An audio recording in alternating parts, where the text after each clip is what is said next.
देवियों और सज्जनों, मैं कर्नल सोफिया कुरैशी और मेरे साथ विंग कमांडर व्योमिका सिंह आज आपको 6 से 7 मई 2025 की रात 1:05 से 1:30 बजे के बीच भारतीय सशस्त्र बलों द्वारा अंजाम दिए गए ऑपरेशन सिंदूर के बारे में जानकारी देंगे।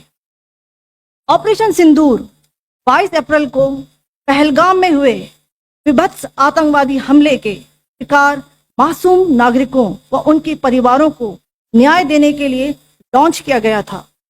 इस कार्रवाई में 9 टेररिस्ट कैंप्स को टारगेट किया गया और पूरी तरह से इसे बर्बाद किया गया। पाकिस्तान में पिछले 3 दशकों से टेरर इंफ्रास्ट्रक्चर का निर्माण हो रहा है।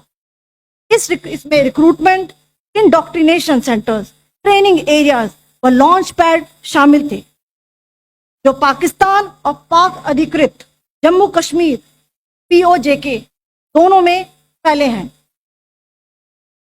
Operation Sindoor was launched by Indian Armed Forces to deliver justice to the victims of Pahalgam terror attack and their families.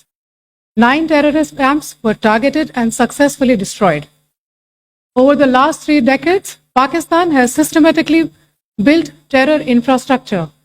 It is a complex web of recruitment and indoctrination centers, training areas for initial and refresher courses, and launch pads for handlers. These camps are located both in Pakistan as well as Pakistan occupied Jammu and Kashmir areas. Some of the well-known training camps are located, as you can see on the screen. They are distributed from Sawai Nala in the north, counting to approximately 21, ending at Bhagalpur to the south. इन लक्ष्यों का चयन विश्वसनीय intelligence सूचनाओं के आधार पर हुआ ताकि आतंक गतिविधियों की रीढ़ तोड़ी जा सके, और यह खास ध्यान दिया गया कि निर्दोष नागरिकों और सिविलियन इंस्टॉलेशन को नुकसान न पहुंचे। The selection of these targets for Operation Sindoor was based on credible intelligence inputs and role of these facilities in perpetrating the terror activities. The locations were so selected to avoid damage to civilian infrastructures and loss of any civilian lives. This was done with due diligence, and the camps selected for targeting and their engagement will now be shown to you one by one. POJK के targets मैं आपको बताना चाहूंगी। सबसे पहले सवाई नाला camp Muzaffarabad, जो कि POJK के लाइन ऑफ कंट्रोल से 30 किलोमीटर दूर है। यह एक लश्कर ए तौयबा का ट्रेनिंग सेंटर था। 20 अक्टूबर 2024 सोनमर्ग, 24 अक्टूबर 24 गुलमर्ग, 22 अप्रैल 2025 पहलगाम, इन हमलों के आतंकियों ने यहीं से प्रशिक्षण लिया था। सैयदना बिलाल कैंप जफराबाद, यह एक जैश ए मोहम्मद का स्टेजिंग एरिया है। यह हथियार, विस्फोटक और जंगल सर्वाइवल ट्रेनिंग का केंद्र भी था। फुलपुर कैंप कोटली, यह LOC से 30 किलोमीटर दूर था। लश्कर ए तौयबा का बेस था, जो रजौरी पुंछ में सक्रिय था। 20 अप्रैल 2023 को पुंछ में और 9 जून 2024 को तीर्थ यात्रियों के बस हमले में यहीं से आतंकी को ट्रेन किया गया था।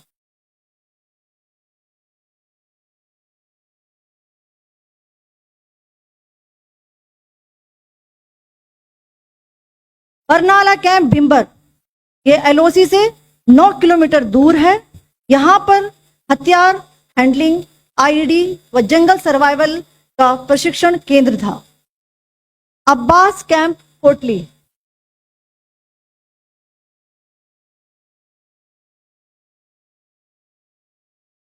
यह LOC से 13 किलोमीटर दूर है। लश्कर ए तौयबा का फिदाइन यहां तैयार होता था। इसकी कैपेसिटी 15 टेररिस्ट को ट्रेन करने की थी।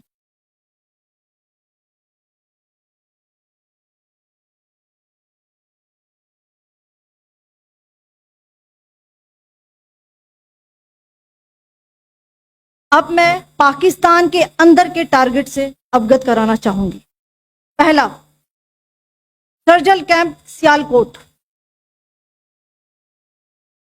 यह अंतर्राष्ट्रीय सीमा से 6 किलोमीटर की दूरी पर है, सांबा कटवा के सामने।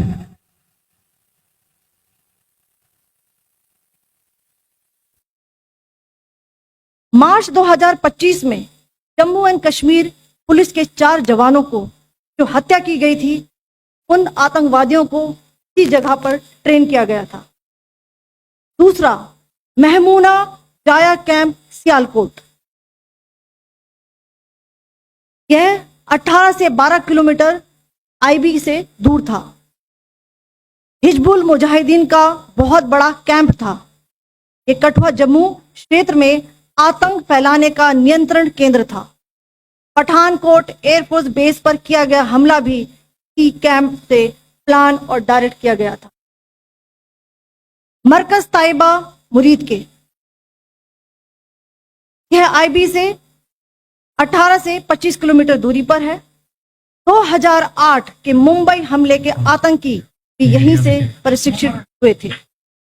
अजमल कसब और डेविड हेडली भी यहां ट्रेन हुए थे।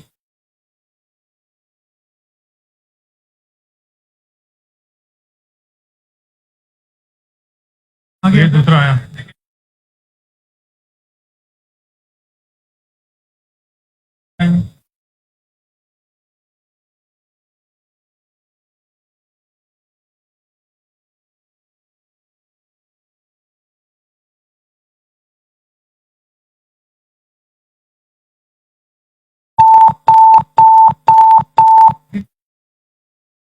एंक्लोजर सेम ही है। Just hit the target.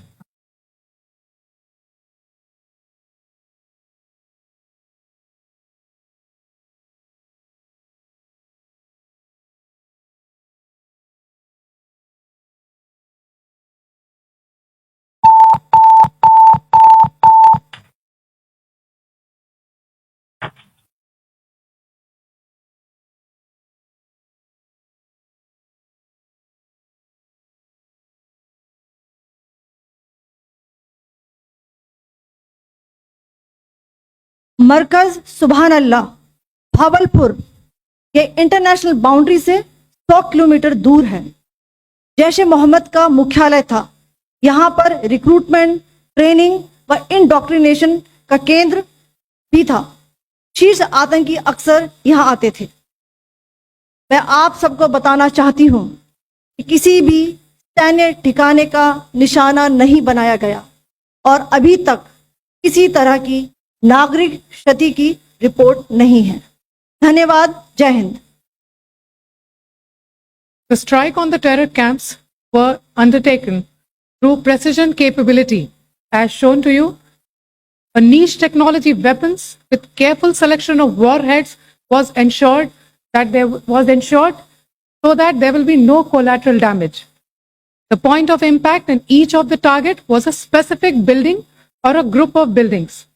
All the targets were neutralized with clinical efficiency, and the results reiterate the professionalism of the Indian Armed Forces in the planning and execution of their operations. No military establishments were targeted. India has demonstrated considerable restraint in its response. However, it must be said that the Indian Armed Forces are fully prepared to respond to Pakistani misadventures, if any, that will escalate this situation. Jai Hind, and thank you very much.